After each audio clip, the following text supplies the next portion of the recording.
আজকে হচ্ছে ঈদের দিন, তাই সকাল সকাল ঘুম থেকে উঠে ফ্রেশ হয়ে যাই। এরপর এই খাবারগুলো খেয়ে গোসল করে রেডি হয়ে যাই ঈদের নামাজ পড়ার জন্য। তো এরপর এই পথ দিয়ে চলে আসি আমাদের গ্রামের বাড়ির একটা স্কুল মাঠে, যেখানে আজকের ঈদের নামাজ পড়ানো হবে। আর এখানে মোটামুটি অনেক মানুষই হয়েছিল।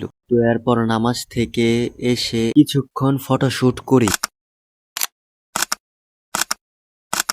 তো এরপর এই টিকটকারকে কিছুক্ষণ ভিডিও বানিয়ে দিলাম। ভিডিও গানটা আপনাদের শোনাতে পারলাম না কপিরাইটের জন্য, না হলে দেখতে পারতেন গানের সঙ্গে কিরকম পাগলামি করে। আর এটা যেহেতু ঈদুল আজহা, তাই আমরা এই গরু কুরবানি দিব। আর কিছুক্ষণের মধ্যে আমাদের গরুকে কুরবানি দেওয়ার জন্য প্রস্তুত করা হয় এবং এরপর গরুকে কুরবানি দিয়ে দেওয়া হয়। এই অংশটুকু ব্লার করে দিলাম, কারণ এই অংশটুকু দেখালে ইউটিউবে সমস্যা করবে, তাই এই অংশটুকু ব্লার করে দিলাম।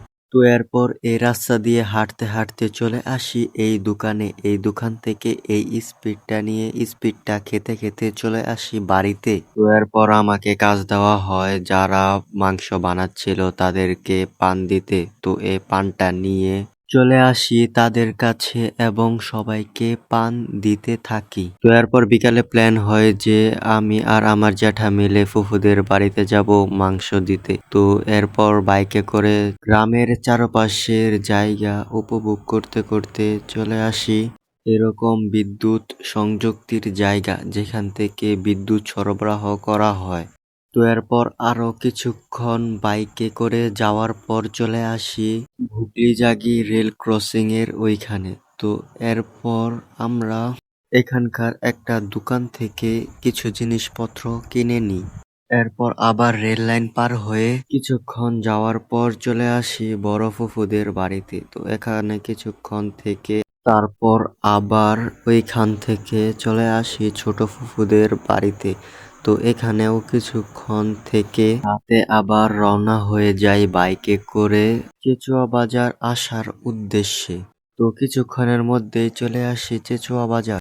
বাজারের এই দোকান থেকে মিষ্টি পানটা কিনে মিষ্টি পানটা খেতে খেতে অটোতে চড়ে চলে আসি পদুর বাড়ি। এখান থেকে এই বানানার মিল্ক জুসটা খেতে খেতে চলে আসি সাহেব বাড়ি। সাহেব বাড়ি থেকে এই গুটগুটে অন্ধকারের মধ্যে হাঁটতে হাঁটতে চলে আসি নানা বাড়িতে। তো এরপর আজকের মোটামুটি বড় ব্লগটা শেষ করলাম এবং দেখা হচ্ছে সামনের কোনো ব্লগে। আল্লাহ হাফেজ।